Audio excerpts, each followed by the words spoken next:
মালদহে 101 কেজির বিশালাকার লাড্ডুতে পূজা হয় মহাবীর হনুমানের। 101 কেজির লাড্ডু দিয়ে পূজিত হয় মহাবীর হনুমান, যা দেখতে বিশাল আকার। পাশাপাশি সোয়ামন লাড্ডুভোগও পড়ে।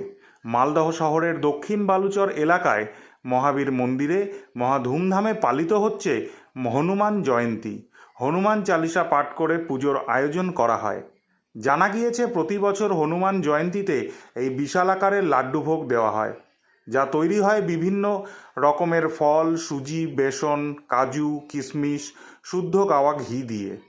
পুজোর আগের দিন শুদ্ধ নিয়ম আচার মেনে এই লাড্ডু তৈরি করা হয়।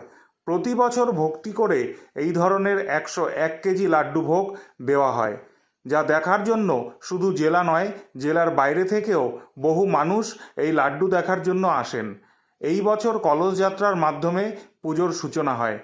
এই 101 কেজির 3টি বড় লাড্ডুর ভোগ দিয়ে পুজো করা হয়। সোয়ামনির লাড্ডু রয়েছে 151টিরও বেশি। তাছাড়াও 56 রকমের ভোগ দেওয়া হয়। পাশাপাশি ছোট লাড্ডুর সংখ্যা অসংখ্য। আয়োজন করা হয় মহাযজ্ঞের। পুজো শেষে ভক্তদের প্রসাদ খাওয়ানোর ব্যবস্থা করা হয় উদ্যোক্তাদের তরফে। যারা অন্ন ভোগ গ্রহণ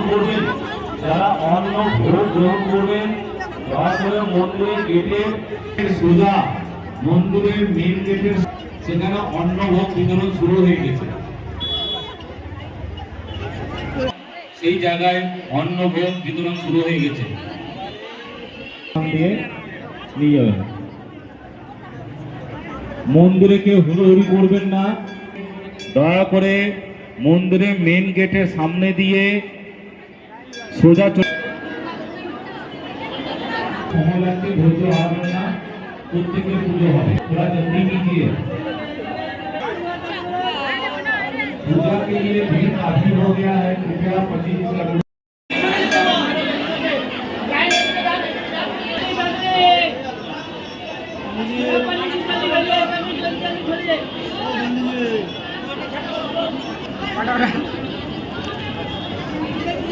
যারা অন্য প্যান্ডেল করা আছে সেই জায়গায় অন্য ভোগ দেওয়া শুরু হয়ে গেছে।